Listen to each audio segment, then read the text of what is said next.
All right. So we got Young Yeah talking about a topic about Bethesda, an ex-developer from Bethesda, speaking about Todd Howard and overall what's going over on Bethesda. It don't look good. Don't look good at all. So let's see what's going on. The world is waiting with bated breath for Bethesda Game Studios' next mainline entry, next big project, which is going to be Elder Scrolls 6. But until then, a lot of people are wondering what's going on behind the scenes at Bethesda, given the various mishaps and missteps we've seen from this studio, which was once upon a time renowned. Lately, their reputation has been hit or miss, with Fallout 4 not having garnered the immensely positive reception that, I think Bethesda was hoping for. There's some mixed feelings on that game despite its merits. And then Fallout 76, obviously, while it's doing a lot better now, also just a disastrous launch, and it took a while for that game to kind of stabilize. And then Starfield is an entry that I think was very ambitious, but a lot of people are perceiving its launch to ultimately be disappointing. And it's a game that ultimately couldn't live up to the ambitions that... What? Yeah, what was it with Starfield that people didn't like? What was the reason behind it? I never understood it. If I recall, I remember some people were saying the performance, but I don't know other than that. I might have to, honestly, I might have to play it. I might have to play it one of these days. We'll see. It presented or provide the fun factor and the kind of trademark exploration and level of handcraftedness that past Bethesda entries had. And so there are questions as to what the future holds for Bethesda and whether they can capture that magic that they really once upon a time used to have with Elder Scrolls 6. But until then, it's good to get some insight into some behind-the-scenes goings-ons and realities. And that's where developers recently kind of speaking out about their experience at Bethesda and working with folks like Todd Howard and whatnot comes in. And I want to present some of the developers' takes that we have been hearing over the last few weeks and months. Starting with this individual right here who spoke to Kiwi Talks. His name is Denise Megilone. I'm just going to butcher that, so I'm not even going to try. But he's a character artist on Skyrim, Fallout 4, Fallout 76, and Starfield.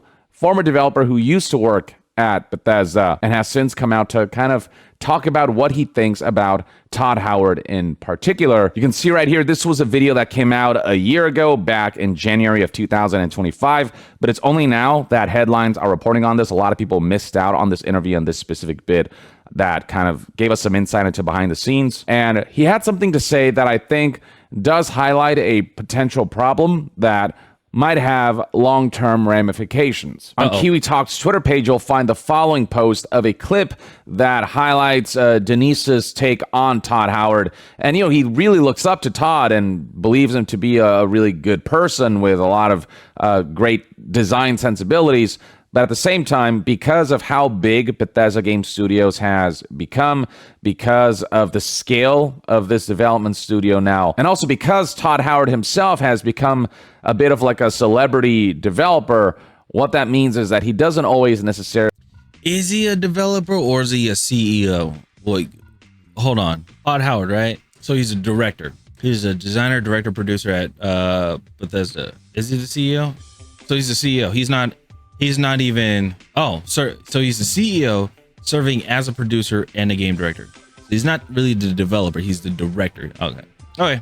I was just wondering. Really get the most honest feedback. So here is what Denise had to say on that front. And I think it's very telling. I think it's Dennis. And it's important to know. He's a phenomenal person. And is he perfect? No. Does he call all the shots perfectly? No. I can't tell you how many times I told Todd, man, that's not a good idea. That's bad. That's not good. Or that I've kind of kept my mouth shut. I'm like, ooh, I don't think that's so great, Typically, though, I would communicate if I felt really strongly about it. Me and Todd at least could communicate on that. Was, a lot of people were afraid to say no to Todd. And I think that hurt him because a lot of people were afraid to say no to Todd. There's a number of things that, it's like George Lucas. Yeah. George Lucas, I think George Lucas is a genius. I think geniuses come up with terrible ideas too.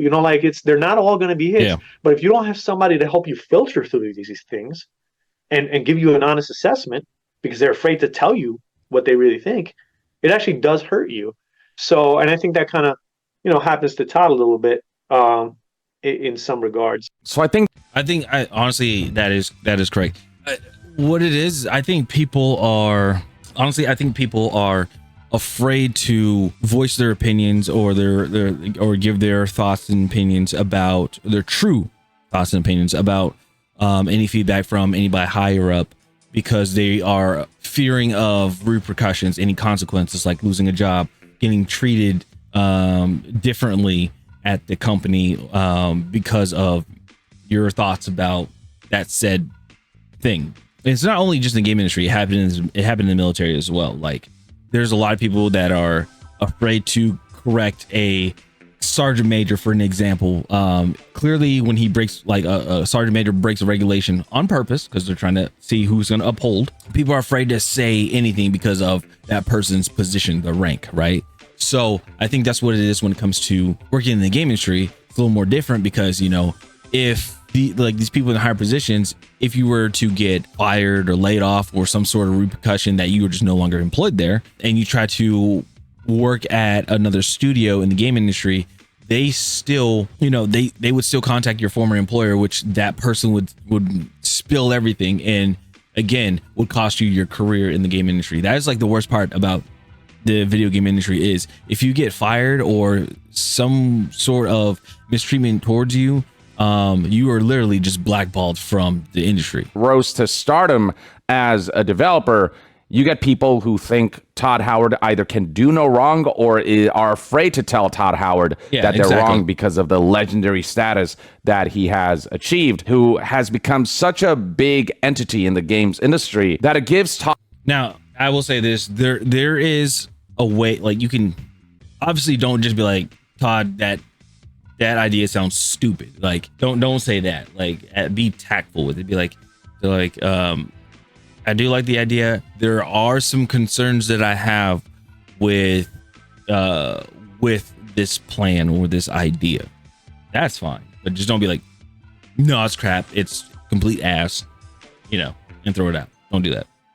Todd Howard a lot of power and a lot of say and a lot of leeway, more freedom to have final say on everything, allows more of the trust to be placed on him. But with that comes the potential consequence of someone who achieves a status where they have to make all of the decisions, and very few people feel like they have the experience or status even to be able to say no to him or to tell him, hey, Todd, all due respect, that idea, I don't think it's a good one. And I think bringing up George Lucas is a fantastic example where, he is a genius. He came up with the whole Star Wars universe, but in the earlier days when, he was still proving himself, there was room to say no to him because at that point in time, he wasn't put up on a pedestal. The stardom and power that brings allows one to more confidently make decisions. But with that also comes the confidence to also make the wrong decisions without having people who have the either courage or feel like they're in a place to be able to tell you, hey, maybe don't do that because you're seen as like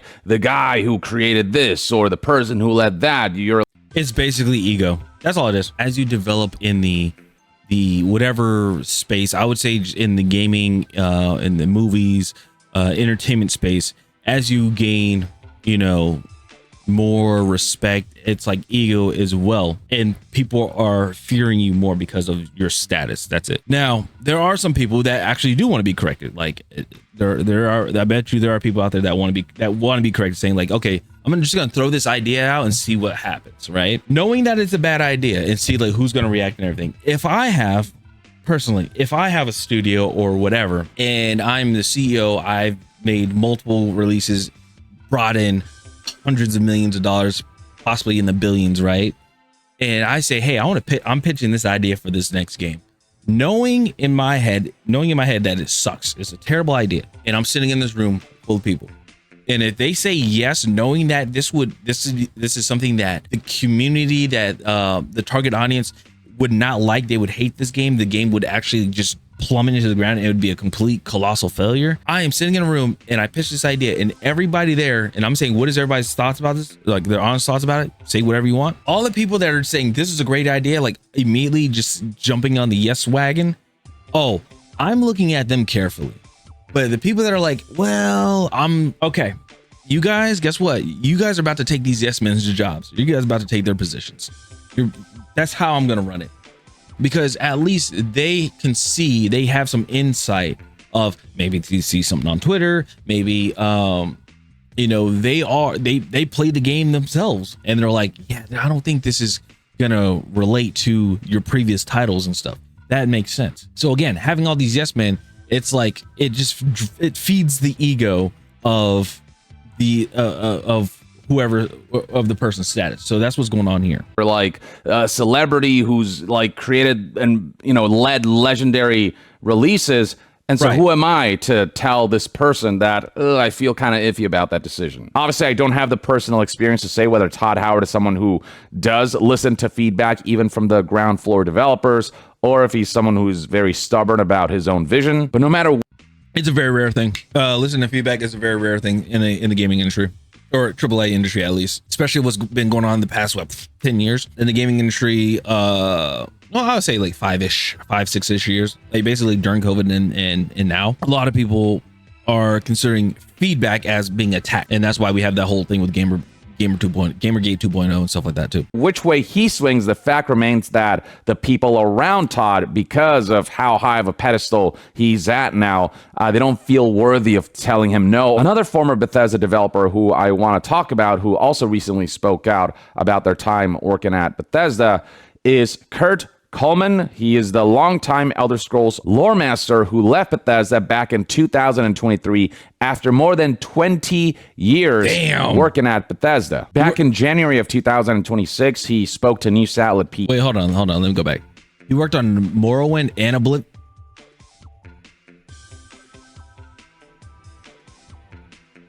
Guys, Bethesda, what are we doing? What are we doing here? Who are we doing? You're lore master for Morrowind and Oblivion.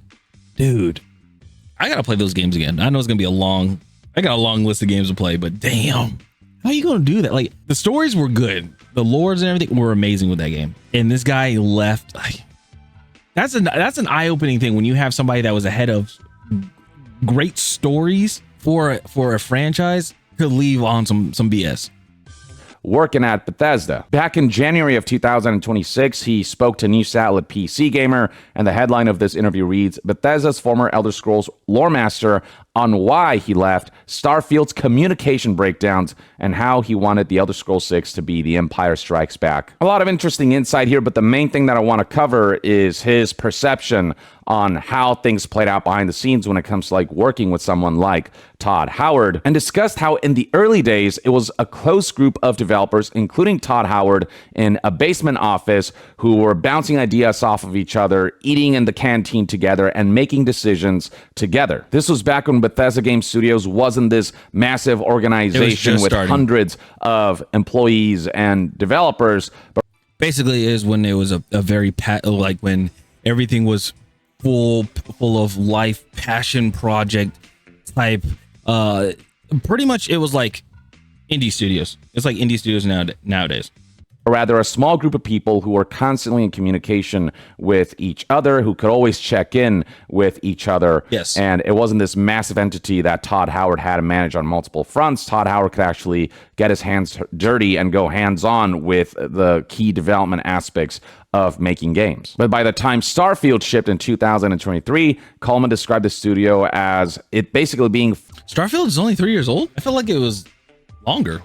Anyway. 4 remote studios all working together on a game. When you get to that size, you can't have people just popping into Todd Howard's office to chat about a design point. He's not having lunch with everybody. It's very different when it's 400 people, 4 studios, big business, and Microsoft is now getting involved. Once upon a time, developers could just come to Todd Howard and be like, hey, should we do this or should we do that? And they could get a direct answer. But now there's like layers of red tape and management that developers have to deal with. They can't just go up to Todd Howard, who is now up on this pedestal, and just directly be like, hey, what should we do here? Bethesda Game Studios has become a lot more corporate, a lot more hierarchical, just by the nature of running a big business that Bethesda Game Studios has now become. But with that... Investors in suits. Again, I will say it. I don't care. I will say it wholeheartedly. When investors in suits get involved into a passion or a hobby, that's when it goes downhill. Tell me another company, tell me any company. I would like to hear this in the comments down below. Tell me a company that went from a passionate game and they went in a upwards trajectory and have stayed there from corporate and in suits. I want to know. Please let me know. Please prove me wrong. But everything that we have seen so far with, even if it was, PlayStation acquiring a studio, or if it was, Microsoft acquiring a studio, it's always been going downhill ever since. Always has. Comes breakdown in communications with Kuhlman talking about Starfield's development and how teams didn't understand what they were supposed to be doing a lot of times. Here's a direct quote from him where he said that there would be people talking to the leads in one studio and getting an answer, and people talking to the leads in the other studio and getting maybe a different answer. So you've got different managers with different ideas or different takes on questions. And so people are just like, we don't know what to do. We don't have like one visionary who's leading the charge. We have layers of management all with like different ideas and different things to say, and so it just became a lot more difficult to manage communication. And again, that's where everything gets very not convoluted. Yeah, I guess you would say convoluted. That's where everything just gets very convoluted, pretty much. Too many people trying to, too many hands in the basket, trying to throw in ideas. Then communications gets lost, gets destroyed, and then that's when games come out looking horrible, looking buggy, because not everybody's communicating and not everybody's on the same wavelength or the same scope or design standpoint, pretty much.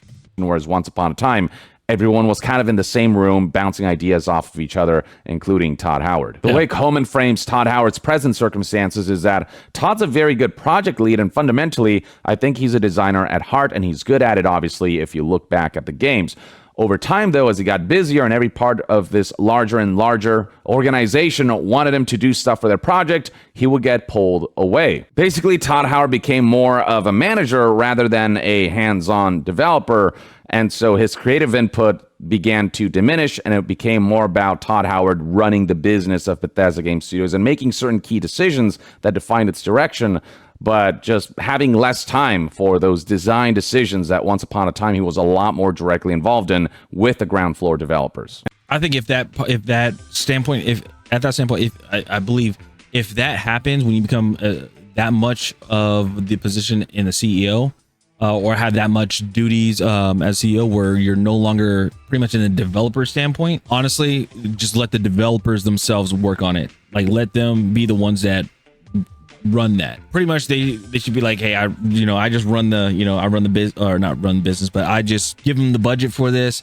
And I talk to our analysts to see, like, is this what the community wants? Things like that. Like, that's it. They shouldn't have to make the final say, I guess you would say. And Kuhlman just had this general sense that Bethesda Game Studios started to become more bureaucratic. The expectation was your job can't be also making content if you're actually managing that scope of the project. Yeah. So a big part of why Kuhlman left Bethesda after over 20 years at that studio is that he started to dislike the work environment and what Bethesda Game Studios was kind of becoming. A lot more corporate, a lot more bureaucratic, a lot more like layers of management, less of that just like, be in the same room and create together kind of.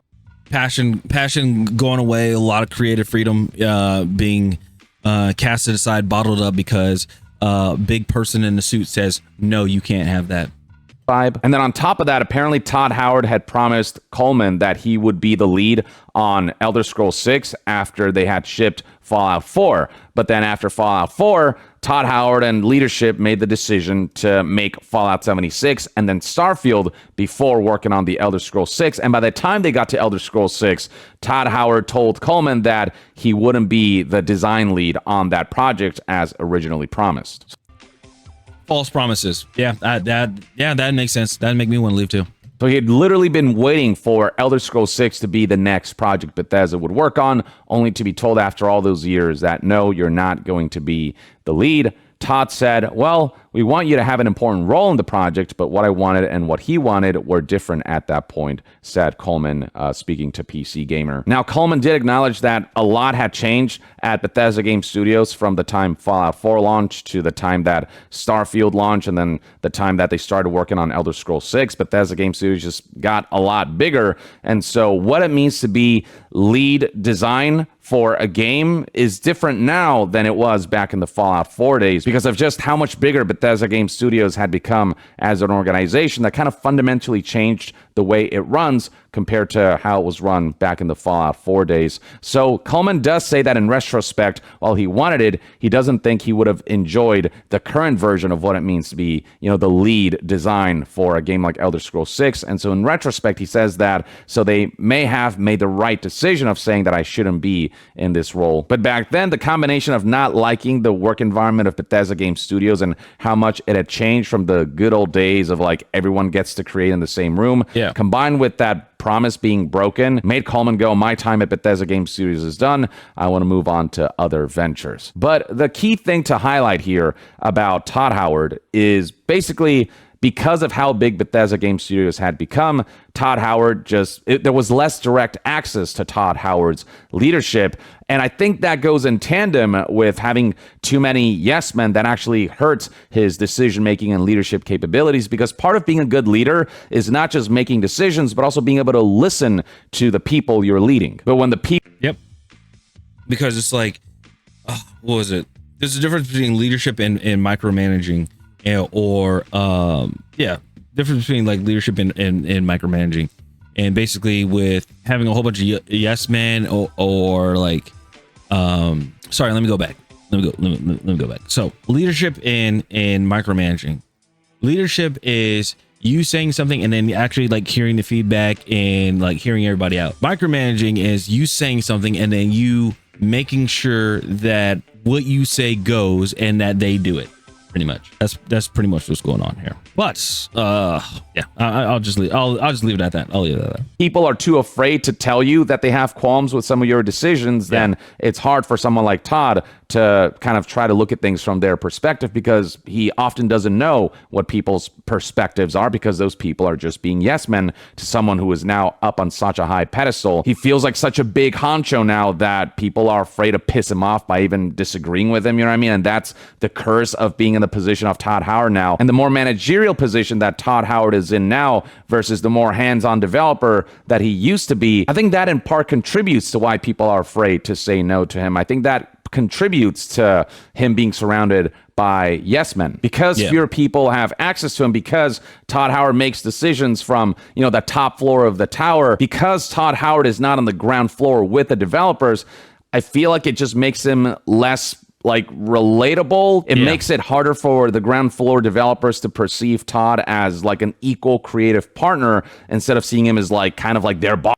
You're not in the you're basically not in the trenches with us. You're not our commander in the trenches anymore. Now you're sitting at garrison while we're in the front lines taking the fire. That's pretty much what's going on. Boss and their CEO or that kind of a thing, their executive leader. And so it makes people more hesitant to come up to someone with that pedigree and that power and tell them, hey, I think this is a bad idea. Combined with the fact that in general it's just harder to say no to him, because he's pulled away and because there are layers of management now, because you just don't have direct access to the head honcho himself. So even people who feel safe enough or who want to come up to Todd Howard and tell him, hey, I think this is a bad idea, may not even have the capability to do so, because Todd Howard might be too busy managing other stuff, and his office is not just directly accessible, and because his feedback is not directly accessible. Instead, you have to go through the layers of management. So the culmination of all of this, I think, is an environment where ultimately people like Todd Howard, people in that position of power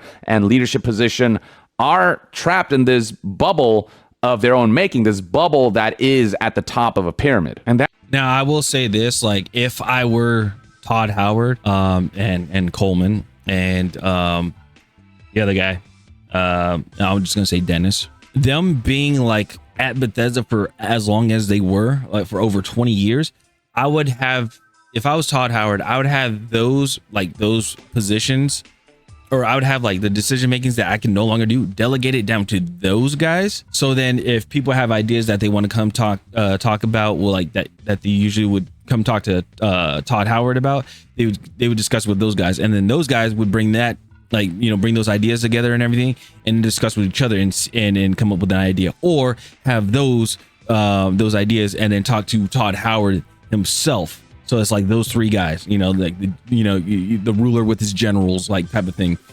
discussing about these ideas that these developers have, the pros and cons to it, and things like that. And then that's when Todd Howard could make a decision. If not, just have it delegated at those two, have them talk it out, and then see what happens. That's where I think you get decision making that leads to things like the release of Fallout 76, a game that, you know, people didn't necessarily want, that is doing better now, but back then was just so disastrous. And I think that's how you get launches like Starfield, where despite its ambitions, there were a lot of choices surrounding it that ultimately paved the road to a Bethesda game that felt like a lesser Bethesda game. Yeah, from what I've heard,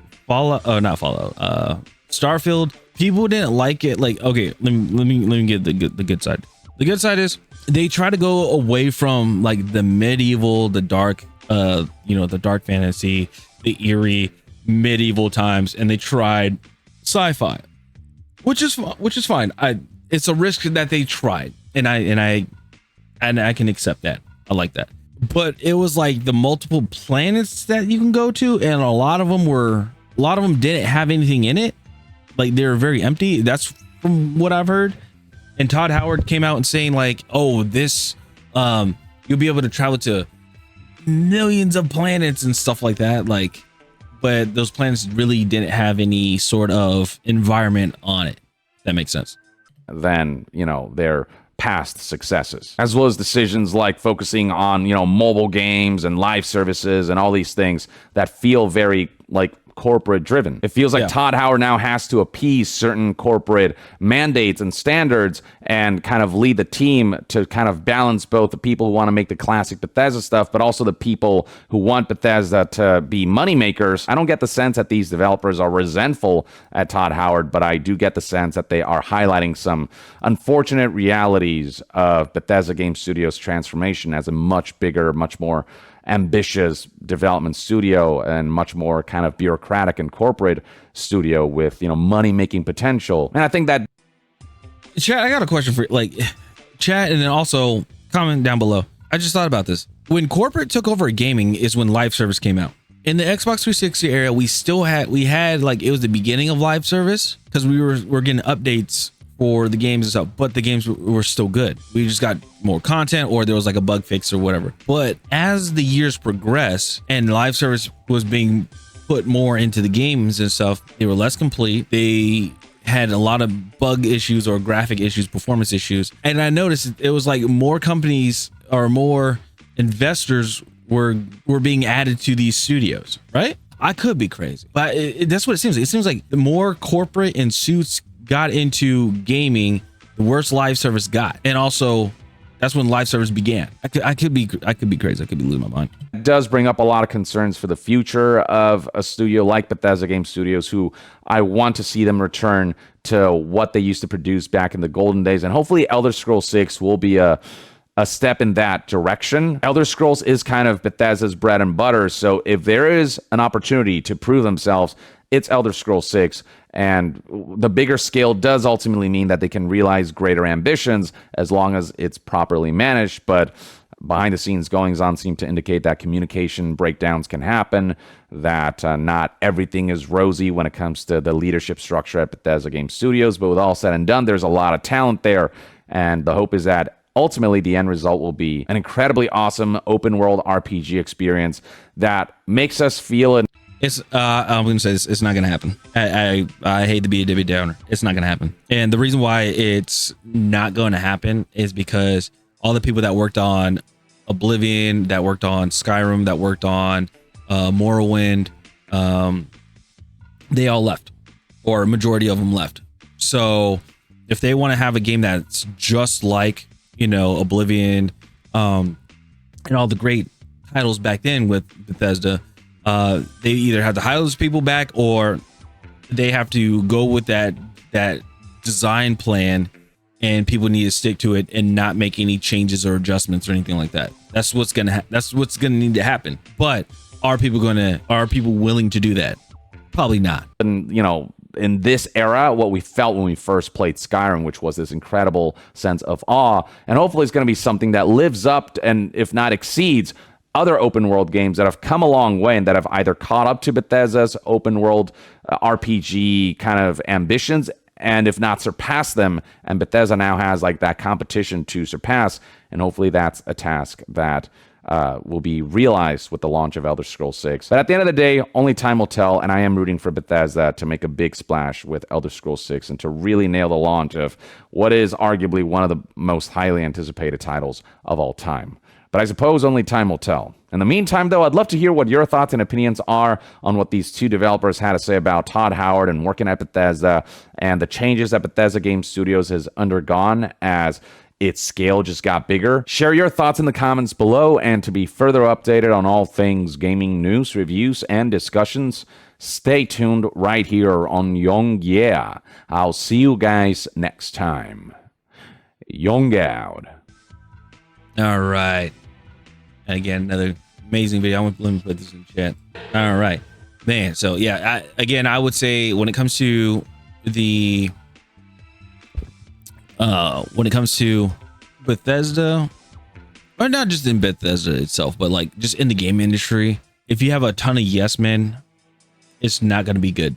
It's not going to be very well when it comes to the game itself, because if you're not hearing what your target audience says, if you're not hearing what like developers are saying, if you are a CEO and you're no longer part of the development process or the cycle, I guess you would say, of your game, I mean, honestly, you shouldn't have any say into it. Just being honest. And I don't mean this like in a mean way. It's just, again, it's one of those things where it's just like, I don't think it's going to be well.